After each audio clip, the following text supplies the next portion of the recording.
ദൈവനാമത്തിന് മാത്രം ഉണ്ടായിരിക്കട്ടെ. നമുക്ക് ഒരുമിച്ച് ദൈവത്തിൻ്റെ സന്നിധിയിൽ കൂടി വരുവാൻ ഒരിക്കൽ കൂടെ ദൈവം നമ്മളെ സഹായിച്ചു. മീറ്റിംഗ് ലീഡ് ചെയ്യുന്ന സാജു ബ്രദർ, പാസ്റ്റർ, അതുപോലെ നാട്ടിൽ നിന്ന് ഐസക്കങ്ങൾ ആൻറ്റിയുണ്ട്, ജോയിങ്കിള്, ജോയല്, അംബിക ചേച്ചി, അനിത സിസ്റ്റർ, നിഷ, ജയ സിസ്റ്റർ, എല്ലാവരും ഓർത്ത് ദൈവത്തെ സ്തുതിക്കുന്നു. ദൈവം നമ്മളെയൊക്കെയും ധാരാളമായി സ്നേഹിക്കുന്നത് കൊണ്ട്, ദൈവത്തിൻ്റെ വലിയ കൃപ നമ്മളോട് ചൊരിയുന്നത് കൊണ്ട്, അവൻ്റെ വചനങ്ങൾ, അവൻ്റെ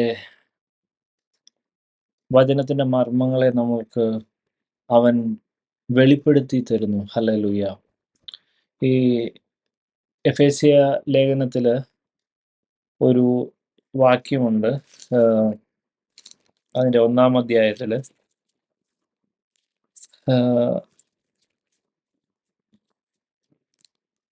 8 മുതൽ താഴോട്ട് വായിക്കുമ്പോൾ, അവൻ അത് നമുക്ക് 7-ാം വാക്യം കൂടി ഞാൻ വായിക്കുന്നു.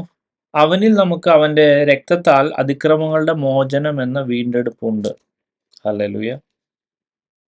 അത് അവൻ നമുക്ക് താൻ ധാരാളമായി കാണിച്ച കൃപാദന പ്രകാരം സകല ജ്ഞാനവും വിവേകവുമായി നൽകിയിരിക്കുന്നു.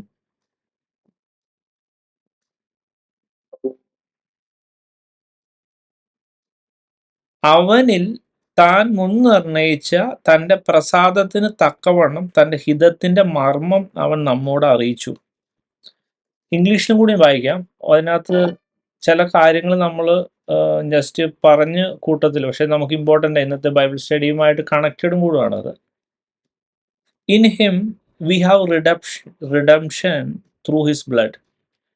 ഓക്കെ, എല്ലാവർക്കും എഗ്രിബിളായ ഒരു സെൻറ്റൻസ് ആണ്. ദൈവത്തിൻ്റെ രക്തത്താൽ. കാരണം ഈ ഞാൻ ഉപയോഗിക്കുന്ന ട്രാൻസ്ലേഷന്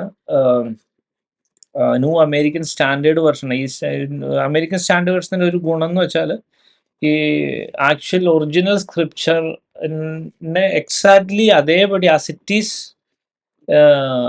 ഈ ഇത് ചെയ്തേക്കുന്നതാണ്, ട്രാൻസ്ലേറ്റ് ചെയ്തേക്കുന്നത്. അത് എങ്ങനെ ഉണ്ടോ മിക്കവാറും ഒക്കെ ഏകദേശമൊക്കെ സെയിം. പക്ഷേ എന്ന് പറഞ്ഞാൽ എല്ലായിടത്തും കറക്റ്റ് ആവണം നിർബന്ധമില്ല. പക്ഷേ എങ്കിലും ഒരുവിധമൊക്കെ കറക്റ്റാണ്. ചില വെർഷൻസൊക്കെ ചില ആശയത്തെ മൊത്തം എടുത്ത് ട്രാൻസ്ലേറ്റ് ചെയ്യുന്നുണ്ട്. പിന്നെ ഏകദേശമൊക്കെ ഒരു ഭാഗത്തിന് ട്രാൻസ്ലേറ്റ് ചെയ്യുന്നുണ്ട്. ഏകദേശമൊക്കെ വളരെ സത്യസന്ധത പുലർത്തുന്നതാണ് KJV ട്രാൻസ്ലേഷൻ.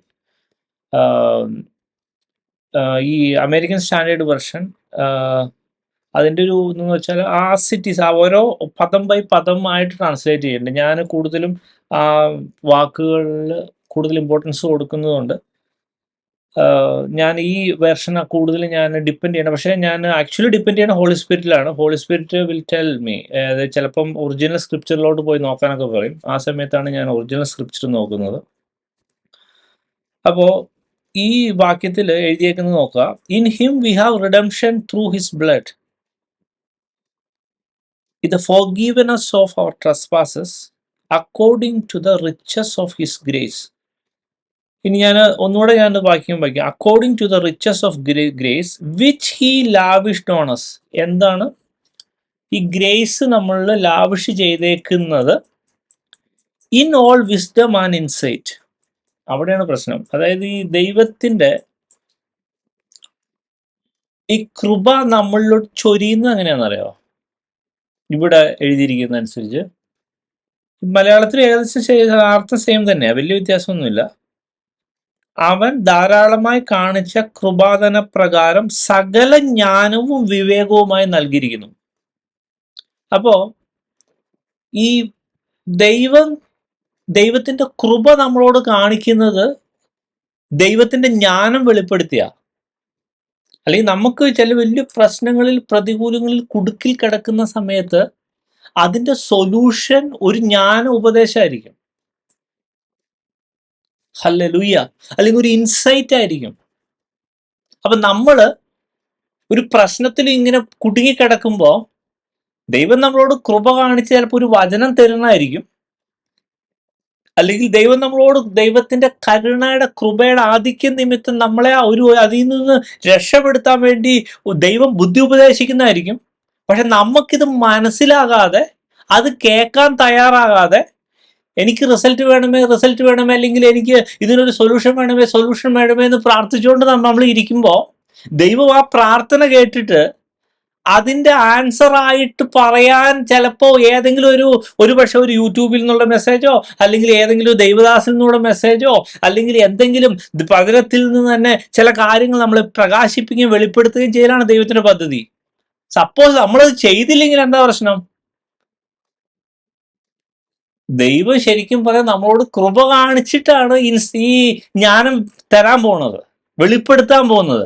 പക്ഷെ നമുക്കത് മനസ്സിലാകാതെ ആ സാധനത്തിന്റെ കൊട്ടി അടച്ചാൽ എന്ത് പ്രശ്നം പറ്റും?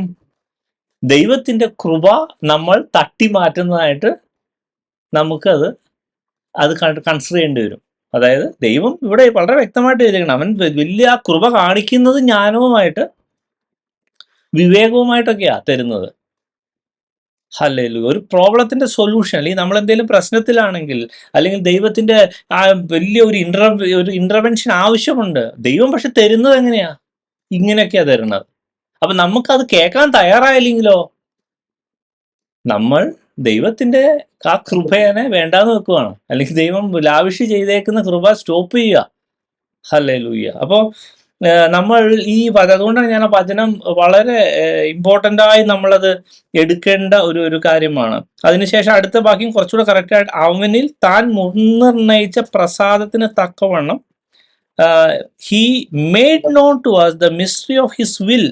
അതായത് ദൈവത്തിന്റെ മനസ്സിലിരിക്കുന്ന കാര്യം നമ്മളോട് പറഞ്ഞു തരുന്നു. According to his kind intention which he purposed in him.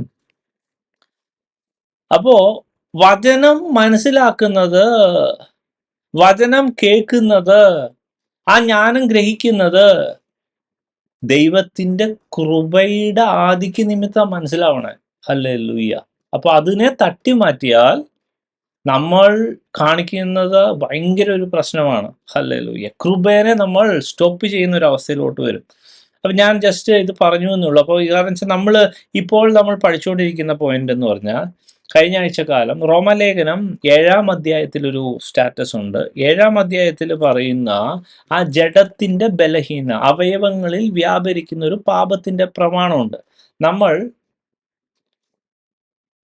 ജെന്യൂനായിട്ട് ദൈവത്തിന്റെ സിസ്റ്റത്തിൽ ജീവിക്കാനൊക്കെ ആഗ്രഹിക്കുന്നു. പക്ഷേ എങ്ങനെയെന്നറിയില്ല, നമ്മൾ എന്തെങ്കിലും മാർഗത്തിൽ വീണു പോകുന്നു, അല്ലെങ്കിൽ നമ്മുടെ അവയവങ്ങളിൽ വ്യാപരിക്കുന്ന പാപത്തിന്റെ പ്രമാണത്തിന് വിധേയത്വമുള്ള അവസ്ഥയിൽ നമ്മൾ ആ അവസ്ഥയിലോട്ട് വീണു പോകും. പക്ഷേ റോമാലേഖനം 8-ാം അധ്യായത്തിൽ പറയുന്ന കാര്യം എന്ന് പറയുന്നത്, വേറൊരു പ്രമാണമുണ്ട്.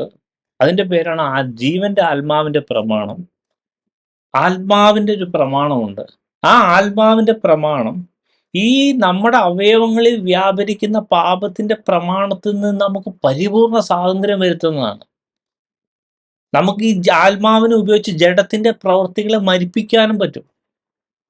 മാത്രമല്ല അവിടെ കറക്റ്റായിട്ട് എഴുതിയെങ്കിൽ നമ്മൾ ആത്മാവിനനുസരിച്ച് നടക്കണം എന്നോ എഴുതിയേക്കണേ.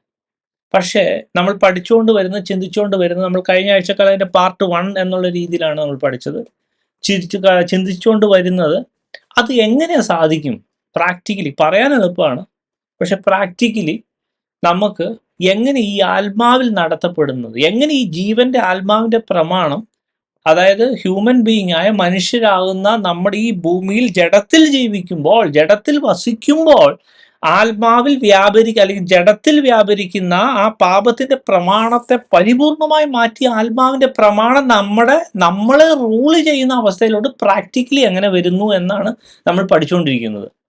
അതിന്റെ ഒന്നാമത്തെ പടിയായിട്ട് നമ്മൾ കഴിഞ്ഞ ആഴ്ചക്കാലം മത്തായി സുവിശേഷം 16-ാം അധ്യായത്തിൽ ചില കാര്യങ്ങൾ നമ്മൾ കണ്ടായിരുന്നു. അതായത് നമ്മളെപ്പോഴും ഒരു കാര്യം മനസ്സിലാക്കേണ്ട ഒരു പോയിന്റ് എന്ന് വെച്ചാൽ, നമ്മൾ കഴിഞ്ഞ ആഴ്ചക്കാലവും നമ്മൾ കണ്ടായിരുന്നു, യോഹന്നാന്റെ സുവിശേഷം 14-ാം അധ്യായത്തിൽ പറയുന്ന ഒരു അവസ്ഥ, അതായത് 17-ാം അധ്യായത്തിൽ പറയുന്ന തുടക്കം തന്നെ, നിങ്ങളുടെ ഹൃദയം കലങ്ങിപ്പോകരുത്, ദൈവത്തിൽ വസിപ്പീൻ, എന്നിലും ദൈവത്തിൽ വിശ്വസിപ്പീൻ, എന്നിലും വിശ്വസിപ്പീൻ. എന്റെ പിതാവിന്റെ ഭവനത്തിൽ അനേക വാസസ്ഥലങ്ങളുണ്ട്, ഇല്ലെങ്കിൽ ഞാൻ നിങ്ങളോട് പറയുമായിരുന്നു. ഞാൻ നിങ്ങൾക്ക് സ്ഥലം ഒരുക്കുവാൻ പോകുന്നു. ഞാൻ പോയി നിങ്ങൾക്ക് സ്ഥലം ഒരുക്കിയാൽ ഞാൻ ഇരിക്കുന്ന ഇടത്തേക്ക് നിങ്ങളും ഇരിക്കേണ്ടതിന് പിന്നെയും വന്ന് നിങ്ങളെ എൻ്റെ അടുക്കൽ ചേർത്തുകൊള്ളും. ഹല്ലേലൂയ. അപ്പൊ നമ്മള് കഴിഞ്ഞ ആഴ്ചക്കാലം ഈ വേദഭാവം ഒക്കെ വളരെ ഡീറ്റെയിൽ ആയിട്ട് നമ്മൾ കുറച്ച് കാര്യങ്ങൾ ചില പ്രത്യേക ഒരു ആംഗിളിലൂടെയാണ് നമ്മൾ സഞ്ചരിക്കുന്നത്. കാരണം നമ്മുടെ ഒബ്ജക്റ്റീവ് എന്ന് പറയുന്നത് ഈ റോമലേഖനം 7-ാം അധ്യായത്തിൽ നിന്ന് എങ്ങനെ നമ്മൾ 8-ാം അധ്യായത്തിന്റെ സ്റ്റാറ്റസിലോട്ട് പ്രാക്ടിക്കലി വരുമെന്നുള്ള ഒരു കാര്യത്തെക്കുറിച്ച് പഠിച്ചുകൊണ്ടിരിക്കുന്നതിന്റെ ഒരു ഭാഗമായിട്ട് കഴിഞ്ഞ ആഴ്ചക്കാലം ഈ വാക്യം വായിച്ചായിരുന്നു. അപ്പോൾ പ്രാക്ടിക്കലി ഒരു കാര്യം നമ്മൾ മനസ്സിലാക്കുക, സപ്പോസ് നമ്മൾ റോമാലേഖനം 7-ാം അധ്യായത്തിന്റെ ഒരു അവസ്ഥയിൽ നമ്മൾ ജഡത്തിൻ്റെതായ വീക്ക്നെസ്സിൽ എന്തെങ്കിലും പാപത്തിലോ അല്ലെങ്കിൽ എന്തെങ്കിലും വീഴ്ചയിലോ പറ്റിപ്പോയി കഴിഞ്ഞാൽ നമുക്ക് എന്താ ശരിക്കും സംഭവിക്കണേ? നമ്മുടെ ഹൃദയം കലങ്ങും. ഒരു യഥാർത്ഥ വിശ്വാസിയാണെങ്കിൽ ദൈവത്തിന്റെ ആ മുൻനിർണയപ്രകാരം തെരഞ്ഞെടുക്കപ്പെട്ട ഒരു കല്ലാണെങ്കിൽ, ഹല്ലേലൂയ, പരിശുദ്ധാത്മാവ് യഥാർത്ഥമായി പറക്കപ്പെട്ട ഒരു യഥാർത്ഥമായ ഒരു ദൈവ പൈതലാണെങ്കിൽ അവന്റെ ഹൃദയം കലങ്ങും. It's A ഫാക്റ്റാണ്. അപ്പോ അങ്ങനെ കലങ്ങി അവസ്ഥ ഒന്ന് ആലോചിച്ച് നോക്കുക. അതായത് നമ്മൾ എന്തെങ്കിലും ഒരു മിസ്റ്റേക്കിൽ പെട്ടുപോയി, ജഡത്തിന്റെ ബലഹീനത എല്ലാവർക്കും പറ്റുന്ന കേസ്. പക്ഷെ നമ്മൾ എങ്ങനെയാണ് ഇതിനകത്തൊരു വിടുതൽ പ്രാക്ടിക്കലി എന്നുള്ളതാണ് നമ്മൾ ചിന്തിക്കുന്നത്. ഹല്ലേലൂയ. അപ്പോ നിങ്ങളുടെ ഹൃദയം കലങ്ങി പോകരുത് എന്ന് ദൈവം പറയുമ്പോൾ തന്നെ ഇവിടെ വളരെ വ്യക്തമായിട്ട് പറയുന്നു, ഹൃദയത്തിന്റെ കലക്കത്തിന്റെ അടിസ്ഥാനപരമായ കാരണം ഈ ഒരു വേദഭാഗത്തെ അനുസരിച്ച് ഇവിടെ യേശു പറയുന്നത് വിശ്വാസം ഇല്ലാത്തതുകൊണ്ടാണ്. വിശ്വാസത്തിൽ എന്തോ പറ്റി. ഹല്ലേലൂയ. എന്നിൽ വിശ്വസിപ്പീൻ, ദൈവത്തിൽ വിശ്വസിപ്പീൻ. അപ്പോ ഇന്നവേ അല്ലെങ്കിൽ അത് ആ ഒരു സെന്റൻസിനെ വേറൊരു രീതിയിൽ കണ്ടു കഴിഞ്ഞാൽ, ഈ യേശു ഉദ്ദേശിക്കുന്ന രീതിയിലുള്ള വിശ്വാസം നമുക്കുണ്ടെങ്കിൽ ഹൃദയം കലങ്ങൂല. അല്ലെങ്കിൽ നമുക്ക് ഇങ്ങനെ പ്രാർത്ഥിച്ചു തുടങ്ങാം, ദൈവമേ ഏതൊരു അവസ്ഥയിലും എൻ്റെ ഹൃദയം കലങ്ങി പോകാത്തൊരു വിശ്വാസം എനിക്ക് തരണമേ എന്ന് പ്രാർത്ഥിക്കാലോ. അത് നമുക്ക് ആത്മാർത്ഥമായി പ്രാർത്ഥിക്കാം. അത് ഈ വിശ്വാസം എന്ന് പറയാൻ നമ്മളായിട്ട് എക്സസൈസിൽ ഉണ്ടാക്കിയൊന്നും എടുക്കാൻ പറ്റില്ല, ദൈവം തന്നെ തരണം. അപ്പൊ ദൈവം തന്നെ തരുന്ന വിശ്വാസമാണ്. അതുകൊണ്ട് നമ്മൾ ദൈവത്തോട് തന്നെ ചോദിച്ചാലേ പറ്റുള്ളൂ. നമുക്ക് വിശ്വാസം പയ്യെ വിശ്വാസത്തിൽ ആഗ്രഹിക്കാം, പ്രാർത്ഥിക്കാം, ദൈവം തരണം. പക്ഷെ അത് ഒരു ഗിഫ്റ്റ് ഓഫ് സ്പിരിറ്റ് ആണ് വിശ്വാസം. അപ്പോ വിശ്വാസം എന്നുള്ള കാര്യം നമ്മൾ വ്യക്തമായി മനസ്സിലാക്കേണ്ട ഒരു പോയിന്റ് ആണ് വിശ്വാസത്തിന്റെ ഒരു അവസ്ഥ. അതാണ് കാരണം നമ്മൾ കഴിഞ്ഞ ആഴ്ചക്കാലം കണ്ടു, ഈ വിശ്വാസം എന്ന് പറയുന്ന, അല്ലെങ്കിൽ കുറച്ചുകൂടെ വ്യക്തമായി പറയുന്ന ഒരു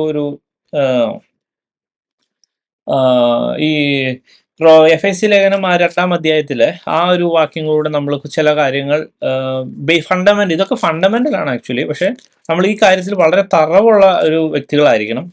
പ്രത്യേകിച്ച് ഈ റോമാലേഖനം 8-ാം അധ്യായത്തിന്റെ ആത്മാവിൽ നടത്തപ്പെടുന്ന സ്റ്റാറ്റസിലോട്ട് വരണമെങ്കിൽ ഈ കാര്യങ്ങളെക്കുറിച്ചൊക്കെ നല്ല ബോധ്യമുണ്ടായിരിക്കണം. ഹല്ലേലൂയ. എഫെസി ലേഖനം 2-ാം അധ്യായത്തിന്റെ 8-9 വാക്യങ്ങൾ നമുക്ക് എല്ലാവർക്കും അറിയാവുന്ന ഏറ്റവും സുപരിചിതമായ വാക്യം.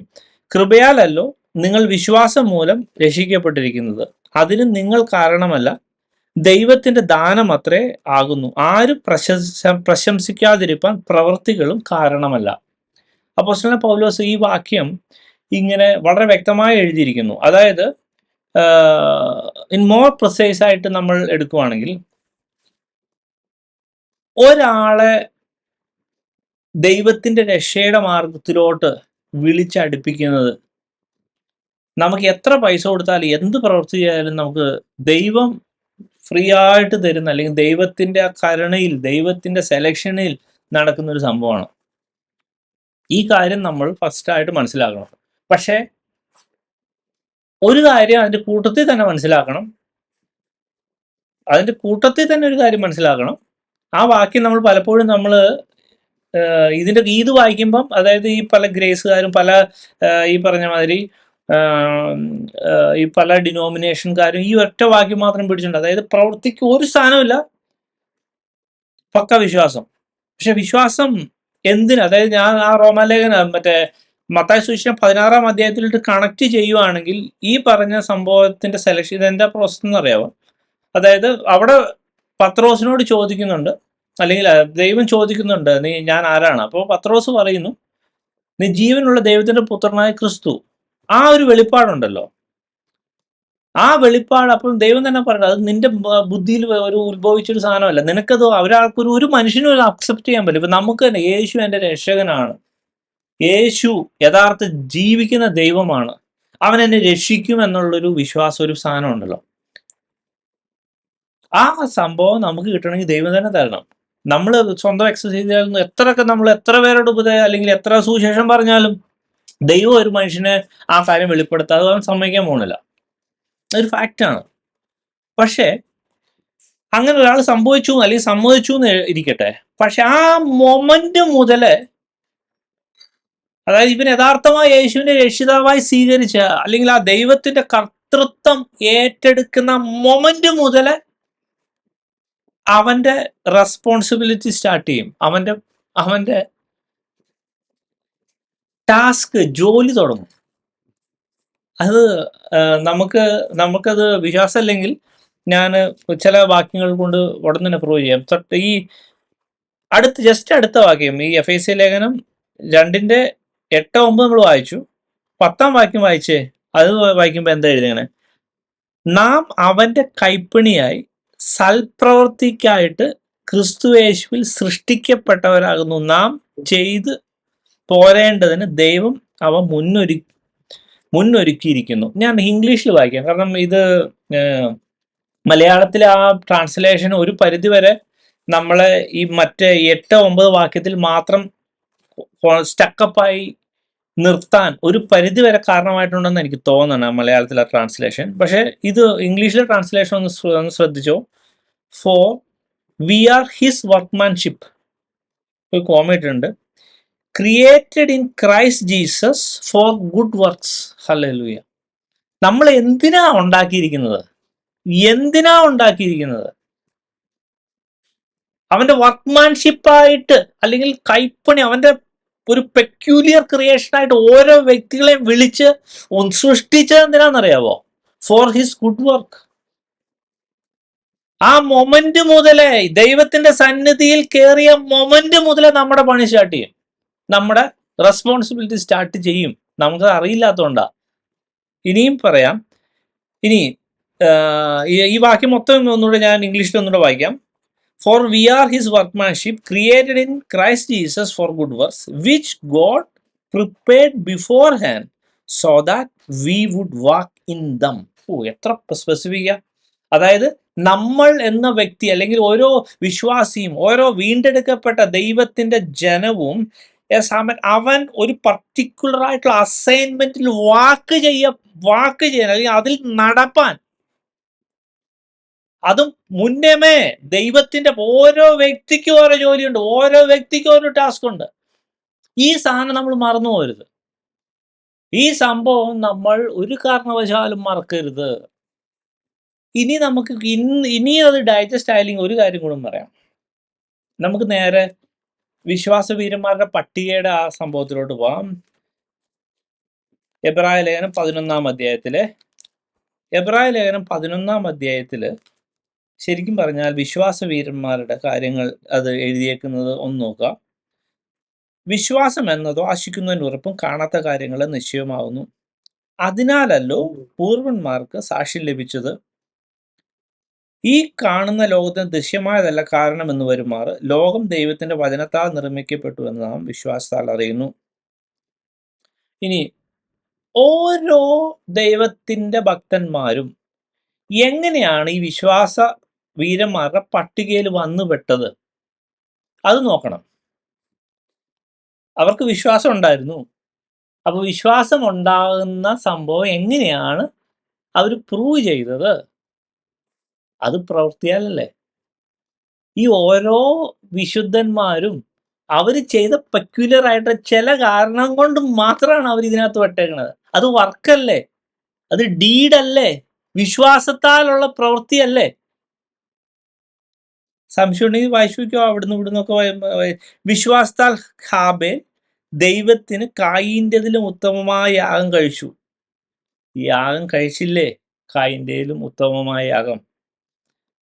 ഇനി അതിന് ശേഷം വായിച്ചു കഴിഞ്ഞാൽ 17-ാം വാക്യം, വിശ്വാസത്തിൽ അബ്രഹാം താൻ പരീക്ഷിക്കപ്പെട്ടപ്പോൾ ഇസഹാക്കിനെ യാഗം അർപ്പിച്ചു. ഇസഹാക്കിന് ജനിക്കുന്ന ഇത് മൊത്തം നോക്കിയാൽ ഈ പറയുന്ന ഓരോ വിശ്വാസത്തിന്റെ വീരന്മാരും ഈ പട്ടികയിൽ വന്നു ചേർന്നത് വിശ്വാസത്തിന്റെ പ്രവൃത്തി നിമിത്തമാണ്. അവർക്ക് സർട്ടിഫിക്കറ്റ് കിട്ടിയത് എങ്ങനെയാണെന്നറിയോ? അവിടെ അപ്രൂവൽ കിട്ടിയത് വിശ്വാസത്തിന്റെ പ്രവൃത്തിയാണ്. അപ്പൊ പ്രവൃത്തി ഇല്ലായിരുന്നെങ്കിലോ, നമ്മൾ ചെയ്തില്ലായിരുന്നെങ്കിൽ ഈ പറഞ്ഞ ആൾക്കാർ എനിക്ക് നല്ല വിശ്വാസമുണ്ട്, നോ പ്രോബ്ലം, പക്ഷേ I am not ready to do work എന്ന് പറഞ്ഞാൽ പ്രശ്നമായില്ലേ? ഇനി ഈ പൗലോസിന്റെ തന്നെ ഭാഷയിൽ ഈ എഫേസ്യ ലേഖനം നമ്മൾ കുറച്ചു മുമ്പ് വായിച്ച 2:10 വാക്യം അനുസരിച്ച് നമ്മൾ എന്തിനാ ഈ പാടുവിട്ട് ദൈവം നമ്മളെ സെലക്ട് ചെയ്തേക്കണേ? ഫോർ ഹിസ് ഗുഡ് വർക്ക്, അവന്റെ പ്രവൃത്തിക്കായിട്ടാ. അപ്പൊ നമ്മൾ ആ പ്രവൃത്തിക്ക് ഒരു ഇമ്പോർട്ടൻസ് കൊടുത്തില്ലെങ്കിൽ എന്താ പ്രശ്നം പറ്റണേ? അതായത് വിശ്വാസമില്ലാത്ത പ്രവൃത്തി എന്താണ്? പ്രവൃത്തി ഇല്ലാത്ത വിശ്വാസം എന്താണ്? അത് നിർജീവമാണ്. അപ്പോ വിശ്വാസം എന്ന് കേട്ടോ, അല്ലെങ്കിൽ ദൈവത്തിന്റെ ഇതെന്തിനാ ഞാൻ ഈ പറയാൻ പറഞ്ഞ കാരണം എന്ന് വെച്ചാൽ, നമുക്ക് ഈ ഒരു ബേസിക് ആശയം ഇല്ലെങ്കിൽ നമ്മൾക്ക് ഒത്തിരി പ്രശ്നം പറ്റും എന്ന് പറഞ്ഞാൽ, ദൈവം, അതായത് ഈ പ്രത്യേകിച്ച് ആ എഫേസ്യ ലേഖനം 2:10 ശരിക്കും എടുക്കണം. നമ്മള് പരിശുദ്ധാത്മാവ് ശരിക്കും എന്നെ പഠിപ്പിച്ചൊരു കാര്യമാണ്. നമ്മൾ ഓരോ വ്യക്തി ജീവിതവും നമ്മൾ അസൈൻ ചെയ്ത ടാസ്ക് എന്താണെന്ന് നല്ല ബോധ്യം വേണം. നമ്മൾ അതിൽ വർക്ക് ചെയ്യുകയും വേണം, അതിൽ നമ്മൾ പ്രവർത്തിക്കുകയും വേണം. ശരിക്കും ദൈവം അതിലൂടെ നമ്മളെ നടക്കാൻ വേണ്ടി, അതിലൂടെ നമ്മൾ ആയിരിക്കാൻ വേണ്ടിയാണ് ദൈവം നമ്മളെ തെരഞ്ഞെടുത്ത് നമ്മളെ ഓരോ വ്യക്തി ജീവിതങ്ങൾക്കും ഓരോ കറക്റ്റായിട്ടുള്ള ടാസ്ക് ഏൽപ്പിച്ചിട്ടുണ്ട്. ഹല്ലേലൂയ.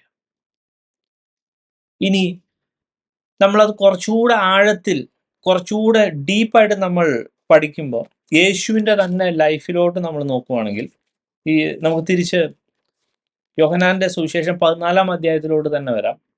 നമ്മൾ ആദ്യം വായിച്ച ആ വാക്യങ്ങൾ, ആ വാക്യങ്ങൾ നമ്മൾ കുറച്ച് കഴിഞ്ഞ ആഴ്ചക്കാലം ഞാൻ കുറച്ച് കാര്യങ്ങളൊക്കെ എക്സ്പ്ലെയിൻ ചെയ്തതാണ്. കഴിഞ്ഞ ആഴ്ചക്കാലം ഞാൻ പറഞ്ഞ യേശു നമ്മുടെ കൂടെ ഇരിക്കുന്ന ഒരവസ്ഥ. ഞാൻ മോശയുടെ കാര്യവും ഒക്കെ ആയിട്ട്, അതായത് ഒരു കൂടെ നമ്മൾ അതായത് ഞാൻ കൂടെ വരാം, ഐ ആം വിത്ത് യു, അങ്ങനെയാണ് നമ്മൾ കഴിഞ്ഞ ആഴ്ചക്കാലം നമ്മൾ കണ്ടത്. ഈ മോശ ചോദിക്കുന്നു, അതായത് ആ വഴി കാണിച്ചു തരണമേ എന്ന് പറയുമ്പോൾ, യെസ്, എൻ്റെ സാന്നിധ്യം നിന്നോട് കൂടെ പോയിരുന്നു. യേശു എന്താ പറയണത് ഇവിടെ ഈ യോഹന്നാന്റെ സുവിശേഷം 14-ാം അധ്യായത്തിൽ? ഞാൻ തന്നെ വഴി, ഞാൻ തന്നെ സത്യം, ഞാൻ തന്നെ ജീവൻ. അപ്പോൾ അത്ര ഒരു യേശു കൂടെ ഇരിക്കുന്ന ഒരു സിസ്റ്ററാ യേശു നമ്മളോട് ഓഫർ ചെയ്യുന്നത്. ഇനി അത് നമുക്ക് ശരിക്കും മനസ്സിലാവാൻ വേണ്ടി യേശു എങ്ങനെയാണ് ജീവിച്ചതെന്ന് ഇവിടെ എഴുതിയിട്ടുണ്ട്. അത് നമുക്ക് വളരെ വ്യക്തമായിട്ട് നമുക്ക് പഠിച്ചു കഴിഞ്ഞാൽ നമ്മൾ ഈ കാര്യത്തിൽ, ഈ പറഞ്ഞ മാതിരി ഈ കാര്യത്തിൽ കുറച്ചുകൂടെ ഒരു ക്ലാരിറ്റി നമുക്ക് കിട്ടും. ഈ ഒരു ബേസിക് ഫണ്ടമെന്റൽ തിങ് ഒക്കെ നമ്മൾക്ക് ഒട്ടു കാരണവശാലും മറക്കാൻ പാടില്ല. നമ്മൾ ഈ പറഞ്ഞ മാതിരി അതായത് ഞാനത് പറയാം, ഞാനത് വൺസ് അതിൻ്റെ ആ എസൻസ് ഞാൻ പറയാം. യേശുവിൻ്റെ ഈ എക്സാമ്പിൾ കൂടെ നമ്മൾ പഠിച്ചിട്ട് നമുക്ക് പറയാം. യോഹന്നാന്റെ സുവിശേഷം 14-ാം അധ്യായത്തിൽ കുറച്ച്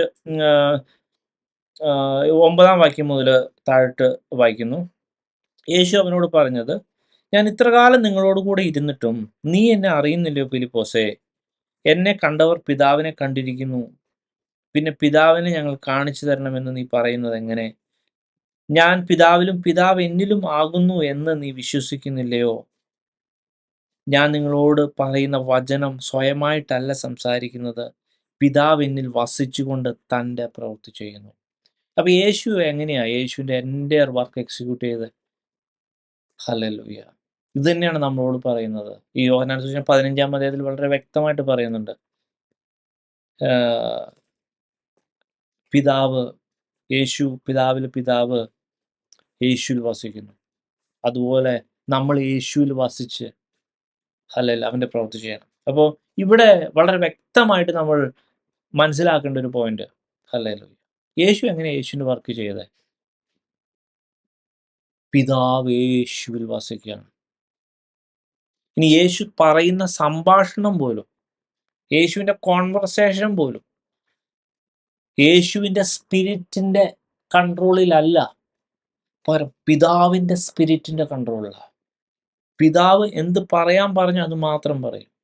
പിതാവ് എന്ത് ചെയ്യാൻ പറയുന്നു അത് പിതാവ് പറയുന്നത് തന്നെ, പിതാവ് പറയുന്നത് തന്നെ ഹല്ലേലൂയ അത് ചെയ്യും. ഹല്ലേലൂയ. ഇത് നമ്മളെ പഠിപ്പിക്കുന്ന വലിയൊരു സത്യമുണ്ട്. ഹല്ലേലൂയ. ഈ 15-ാം അധ്യായത്തിൽ നമുക്ക് ഇങ്ങനെ വായിക്കാം. 15-10 ഞാൻ എൻ്റെ പിതാവിൻ്റെ കൽപ്പനകളെ പ്രമാണിച്ച് അവൻ്റെ സ്നേഹത്തിൽ വസിക്കുന്നത് പോലെ നിങ്ങൾ എൻ്റെ കൽപ്പനകൾ പ്രമാണിച്ചാൽ എൻ്റെ സ്നേഹത്തിൽ വസിക്കും. അപ്പോൾ ആ പിതാവ് യേശുവിൻ്റെ ഉള്ളിൽ വസിച്ചിട്ട് യേശുവിനോട് പറയും ഇത് ചെയ്യ്, ഇത് ചെയ്യ്, അല്ലെ ഇന്ന് ഈ സ്ഥലത്തോട്ട് പോ, ഇന്ന് ഇതാണ് നിന്റെ മിനിസ്ട്രി, ഇന്ന് അത് ചെയ്യ്. ഇത് വ്യക്തമായി ആ രാവിലെ പ്രാർത്ഥിക്കുന്ന സമയത്ത് അന്നത്തെ ഫുൾ ടാസ്കും യേശുവിന് വ്യക്തമായി അറിയാം. അത് യേശു കറക്റ്റായിട്ട് എക്സിക്യൂട്ട് ചെയ്യുന്നുണ്ട്. അതേപോലെ യേശു 15-ാം അധ്യായത്തിൽ എന്താ പറയണേ? ഞാൻ പിതാവും ഞാനുമായിട്ടുള്ള ഇടപാട് ഇങ്ങനെയാ. അപ്പോ യെസ് ഹല്ലേലൂയ, ഞാൻ നിങ്ങളിൽ വസിച്ചിട്ട് ഹല്ലേലൂയ. ഇവിടെ വളരെ വ്യക്തമായിട്ട് എഴുതുന്നുണ്ട്, ഞാൻ എൻ്റെ പിതാവിൻ്റെ കൽപ്പനകളെ പ്രമാണിച്ച് അവൻ്റെ സ്നേഹത്തിൽ വസിക്കുന്നത് പോലെ നിങ്ങൾ എൻ്റെ കൽപ്പനകളെ പ്രമാണിച്ചാൽ എൻ്റെ സ്നേഹത്തിൽ വസിക്കും. ഹല്ലേലൂയ. അപ്പോൾ നമ്മൾ ദൈവത്തിൻ്റെ കൽപ്പനകളെ പ്രമാണിക്കാനുള്ളവരാ. നമ്മൾ ഈ ദൈവവുമായിട്ടുള്ള സ്നേഹബന്ധത്തിൽ നമ്മൾ നിൽക്കുന്നത് എന്താണെന്നറിയോ? നമ്മൾ കഴിഞ്ഞ ആഴ്ചക്കാലം അത് നമ്മൾ ടച്ച് ചെയ്തായിരുന്നു. നമ്മളൊരു ആടാ ബേസിക്കലി. യേശു നമ്മുടെ ഇടയനാ. ഇടയൻ അറിയാം നമ്മൾ എന്താ ചെയ്യേണ്ടതെന്ന്. ഇടയൻ പറയുന്നത് മാത്രം നമ്മൾ ചെയ്യാൻ പറ്റുള്ളൂ. നമ്മൾ അതല്ലാതെ ചെയ്തു കഴിഞ്ഞാൽ അപ്പം തന്നെ ആ സ്നേഹത്തിൽ നിന്ന് തെറ്റും. ഈ പറഞ്ഞ, അതായത് നമ്മൾ ഈ റോമാലേഖനം 7-ാം അധ്യായത്തിന്റെ സ്റ്റാറ്റസിൽ നിന്ന് 8-ാം അധ്യായത്തിന്റെ സ്റ്റാറ്റസിലോട്ട് വരണമെങ്കിൽ ഈ ഫണ്ടമെന്റൽ കാര്യമൊക്കെ നമ്മൾ കംപ്ലൈ ചെയ്തേ പറ്റൂ. ഇത് ജ്ഞാനത്തിന്റെ ഒരു സിസ്റ്റമാണ്, ദൈവം പഠിപ്പിക്കുന്ന ഒരു സിസ്റ്റമാണ്, അത് കൃപയാണ്. അല്ലേ, നമ്മളെ ഓരോരുത്തർ സ്നേഹിക്കുന്നതുകൊണ്ട് ഇത് പറഞ്ഞു തരണേ. അതായത് യേശുവിനെ കേൾക്കാൻ തയ്യാറല്ലെങ്കിൽ, യേശുവിന്റെ കൽപ്പനകളെ അനുസരിക്കാൻ തയ്യാറല്ലെങ്കിൽ നമ്മൾ യേശുവിന്റെ സ്നേഹത്തിൽ വസിക്കാൻ പോകുന്നില്ല. യേശുവിന്റെ സ്നേഹത്തിൽ വസിച്ചില്ലെങ്കിൽ ഉറപ്പാണ് നമ്മൾ മിക്കവാറും പാപത്തിലോ അല്ലെങ്കിൽ ജഡത്തിന്റെ സിസ്റ്റത്തിൽ തന്നെ ആയിരിക്കുള്ളൂ. അല്ലേ. അപ്പൊ യേശുവിന്റെ ആ കൽപ്പനകളെ കേൾക്കാൻ തയ്യാറാണ്, ഒരു ആടിനെ പോലെ. യെസ്, ദൈവമായിട്ടുള്ള ഒരു ആത്മാവിന്റെ യഥാർത്ഥമായ ഒരു ഒരു ഒരു ഒരു അവസ്ഥയിൽ നമ്മുടെ റൂഹേന ദാവീദ് കൊടുത്ത പോലെ ഞാൻ എൻ്റെ ആത്മാവിനെ നിന്റെ തരുന്നു യേശുവേ.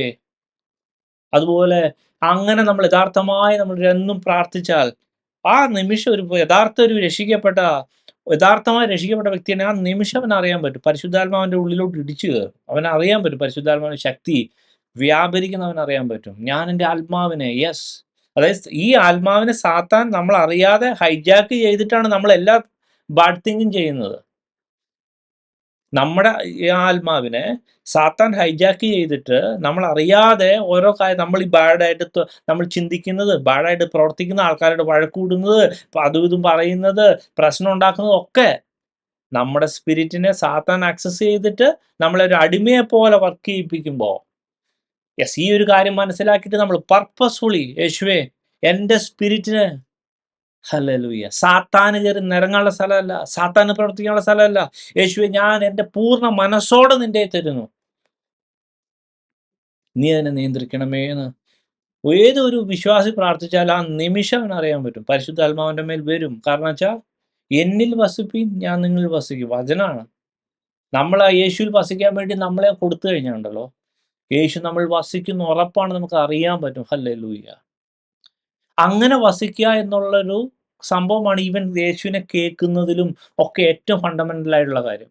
പിന്നെ അതിന് ശേഷമാണ് നമ്മൾ ആ മത്തായി സുവിശേഷം നമ്മൾ പറയുന്ന ഒരു കാര്യം, അതായത് സാത്താൻ വർഷങ്ങളായിട്ട് അല്ലെങ്കിൽ നമ്മൾ അറിഞ്ഞോ അറിയാതെയൊക്കെ സാത്താൻ ഒത്തിരി ഇൻഫ്ലുവൻസ് നമ്മുടെ ജീവിതത്തിൽ ചെയ്തിട്ടുണ്ടാവും. അപ്പൊ സാത്താനെ പക്ഷെ ആദ്യം തന്നെ ദൈവം പറയും, നമുക്ക് ഈ ഒരു ബോധം ഉണ്ടെങ്കിൽ, നമുക്ക് ഈ ഒരു ബോധ്യം വന്നിട്ടുണ്ടെങ്കിൽ, നമ്മൾ യഥാർത്ഥമായ കല്ലാണെന്നുള്ളൊരു ബോധ്യം വന്നിട്ടുണ്ടെങ്കിൽ, ദൈവത്തിൽ നിന്ന് തെരഞ്ഞെടുക്കപ്പെട്ട വ്യക്തിയാണെന്നുള്ള ബോധ്യം ഉണ്ടെങ്കിൽ, നമ്മൾ എത്ര പെർഫെക്റ്റ് അല്ലെങ്കിൽ പോലും ദൈവം നമുക്ക് താക്കോല് തരും, അധികാരം തരുവാണ് സാത്താനെ മാറ്റി നിർത്താൻ. ഇത് നമ്മൾ ചെയ്യണം. ഞാൻ കഴിഞ്ഞ ആഴ്ചക്കാലം പറഞ്ഞായിരുന്നു, നമ്മളായിട്ട് അത് ചെയ്തേ പറ്റൂ. ദൈവം അധികാരം തന്നിട്ടുണ്ട്, പക്ഷെ നമ്മൾ ചെയ്യണം. കാരണം ദൈവമായിട്ട് അത് ചെയ്യണമെങ്കിൽ പോലും ദൈവത്തെ റിക്വസ്റ്റ് ചെയ്യണം. അതായത് അതിന് ചില തിയോളജിക്കൽ ടെക്നിക്കൽ പ്രോബ്ലം ഉണ്ടെന്ന് ഞാൻ കഴിഞ്ഞ ആഴ്ച പറഞ്ഞായിരുന്നു.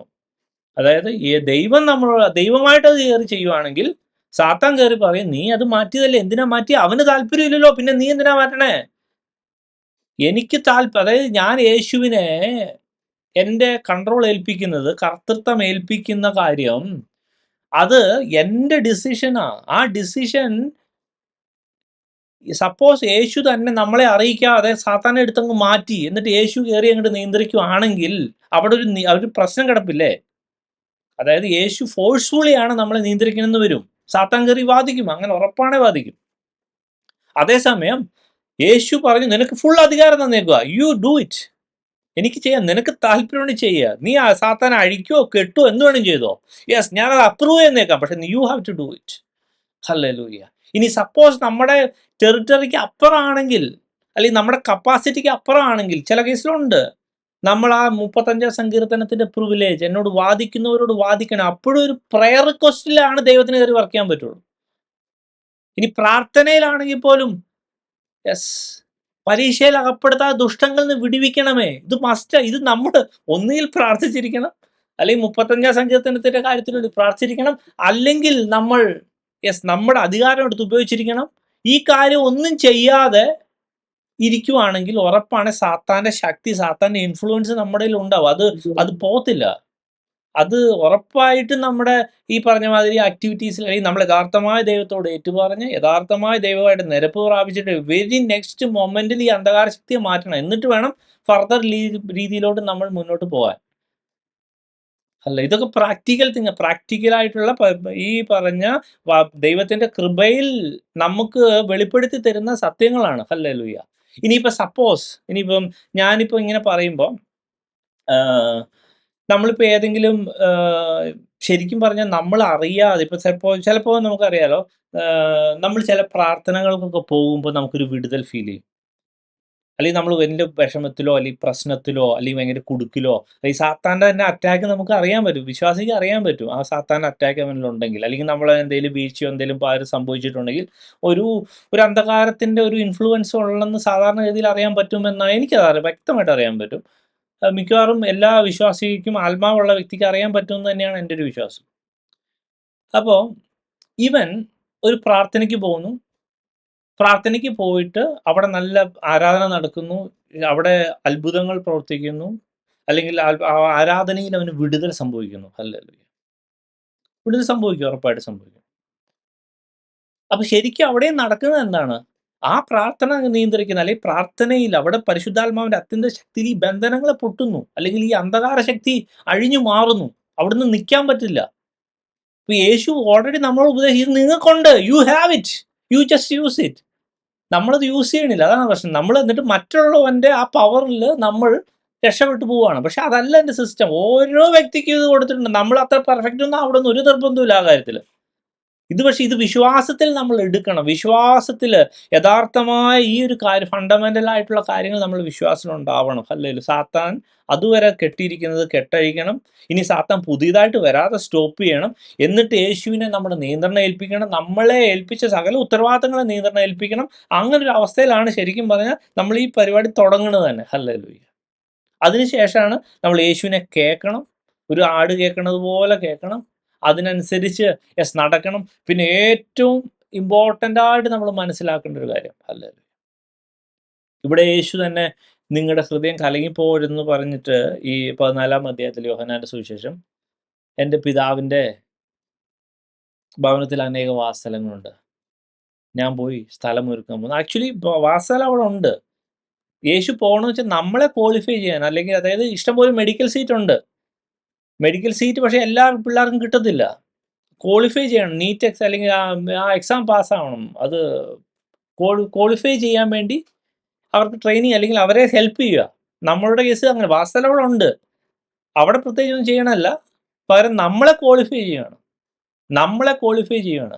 ആ ക്വാളിഫിക്കേഷൻ ശരിക്കും പറഞ്ഞാൽ നടക്കുന്ന വിശ്വാസത്താലാണ്. അവിടെ അതുകൊണ്ടാണ് വിശ്വസിക്കുക, ഈ യേശുവിന് ഇതെല്ലാം ചെയ്യാൻ പറ്റുമെന്ന് യഥാർത്ഥമായ വിശ്വാസം നമുക്ക് കൂടിയേ തീരൂ. ഈ പറഞ്ഞ ഈ സാത്താനെ മാറ്റുന്ന കാര്യവും അതുപോലെ തന്നെ എന്നെ അവൻ വിളിച്ചത് ചില ഗുഡ് വർക്കിനാ, ചില പ്രവർത്തിക്കാ. അതിന് ദൈവം എന്നോട് കൽപ്പന തരും. ആ കൽപ്പന ഞാൻ കേൾക്കാനുള്ളതാ, അത് ചെയ്യാനുള്ളതാ, വെറുതെ ഇരിക്കാനുള്ളതല്ല. ആമേൻ. നമ്മള് ത്രൂ ഔട്ട് ഒരു അസൈൻഡ് ടാസ്കില്, പർട്ടിക്കുലർ തിങ്ങില് നമ്മളായിരിക്കും. ഓരോ വ്യക്തികളെ കുറിച്ച് ദൈവത്തിന്റെ ഉദ്ദേശം അതാണ്. ഹല്ലേലൂയ. അപ്പൊ അങ്ങനെ നമ്മൾ ഇപ്പൊ യേശു തന്നെ എന്തിനാ യേശു ഇത്രയും കറക്റ്റായിട്ട് ഇങ്ങനെ പറയണേ? അതായത് യേശു സ്വയമായി കമ്മ്യൂണിക്കേഷൻ പോലും പിതാവ് പറയണത് മാത്രമേ പറയുന്നുള്ളൂ. എന്നിട്ട് യേശു തന്നെ പറയുക. അതിനുശേഷം നമ്മൾ ഈ കുറച്ചുകൂടെ താഴോട്ട് വായിക്കുകയാണെങ്കിൽ 14 അധ്യായത്തിൽ കുറച്ചുകൂടെ താഴോട്ട് വായിക്കുവാണെങ്കിൽ, ഞാൻ പിതാവിലും പിതാവ് എന്നിലും ആകുന്നുവെന്ന് നീ വിശ്വസിക്കുന്നില്ലയോ? ഞാൻ നിങ്ങളോട് പറയുന്ന വചനം സ്വയമായിട്ടല്ല സംസാരിക്കുന്ന, പിതാവ് എന്നിൽ വസിച്ചുകൊണ്ട് തൻ്റെ പ്രവൃത്തി ചെയ്യുന്നു. ഞാൻ പിതാവിലും പിതാവ് എന്നിലും എന്ന് എന്നെ വിശ്വസിപ്പീൻ, അല്ലെങ്കിൽ പ്രവൃത്തി നിമിത്തം എന്നെ വിശ്വസിപ്പീൻ. ഹല്ലേലൂയ. ഇത് നമ്മൾ ഓരോരുത്തരും എടുക്കണേ. അതായത് നമ്മളൊരു ദൈവത്തിന്റെ ഒരു പൈതലാണെങ്കിൽ, ഈ പറഞ്ഞ അതേ പൗലോസ് പറഞ്ഞ കാര്യം, പൗലോസ് എഫേസ്യർ 2:10 അധ്യായത്തിൽ പറഞ്ഞ കാര്യം, നമ്മളെ ഒരു സ്പെഷ്യൽ ആയിട്ടുള്ള ഗുഡ് വർക്കിന് വേണ്ടിയാണ് സെലക്ട് ചെയ്തേക്കണേ. ഇവിടെ യേശു ഇവിടെ എഴുതിയേക്കുന്നത് ശരിക്കും യേശുവിന്റെ അപ്പൊ യേശു പറയാ, ഓക്കെ, ഒന്നേ നിങ്ങൾ എന്നെ വിശ്വസിക്കുക, അല്ലെങ്കിൽ ഞാൻ ചെയ്യുന്ന പ്രവൃത്തിയുടെ പ്രത്യേകത ഉണ്ടെങ്കിലും വിശ്വസിക്കുക. ഹല്ലേലൂയ. പ്രിയ ദൈവമക്കളെ, നമുക്ക് ഓരോരുത്തരും അങ്ങനെ പറയാൻ പറ്റുമോ? ഞാൻ ചെയ്യുന്നത് ആമേൻ നിങ്ങൾ കാണുക. ഹല്ലേലൂയ. ആമേൻ. ഇത് എൻ്റെ കഴിവിലല്ല നടക്കുന്നത്, യേശു എന്നിൽ വസിച്ചിട്ട് ആമേൻ ഞാനിത് ചെയ്യുന്നത്. ആ പ്രവൃത്തി എത്ര പ്രത്യേകതകളായിരിക്കണം, എത്ര പവർഫുൾ ആയിരിക്കണം. ഹല്ലേലൂയ. എത്ര യുണീക്ക് ആയിരിക്കണം. ഹല്ലേലൂയ. നമുക്കങ്ങനെ പറയാൻ പറ്റുമോ? ഹല്ലേലൂയ. യേശു നമ്മളിൽ വസിച്ച ഈ ഒരു കാര്യത്തിന്റെ നോളജ് ഉണ്ടെങ്കിൽ, പ്രിയ ദൈവമക്കളെ, നമുക്ക് ഓരോരുത്തർക്കും പറയാൻ പറ്റും, ഇതുവരെ നമ്മൾ ജീവിച്ച ഒരു അവസ്ഥയല്ല, ഇതുവരെ നമ്മൾ ചെയ്തൊരു ശുശ്രൂഷയല്ല, അത് ആത്മീയമാവട്ടെ ഭൗതികമാവട്ടെ, നമ്മുടെ കുടുംബപരമായിക്കോട്ടെ, നമ്മുടെ ഏത് ഉത്തരവാദിത്ത മണ്ഡലമായിക്കോട്ടെ, അവിടെ ഹല്ലേലൂയ യേശു നമ്മൾ വസിച്ചിട്ട് അവന്റെ പ്രവൃത്തി ചെയ്യുന്ന ഒരു പ്രവൃത്തിയുണ്ട്. ദൈവത്തിൽ നിന്ന് കൽപ്പന സ്വീകരിച്ചിട്ട് ചെയ്യുന്ന ഒരു പ്രവൃത്തിയുണ്ട്. അത് ആൾക്കാർ കാണുമ്പോൾ അറിയാൻ പറ്റും, ഇത് ഇവന്റെ കപ്പാസിറ്റിയിലല്ല ചെയ്യണേന്ന്. ഹല്ലേലൂയ. അതാണ് യേശു പറയുന്നത്. ഹല്ലേലൂയ.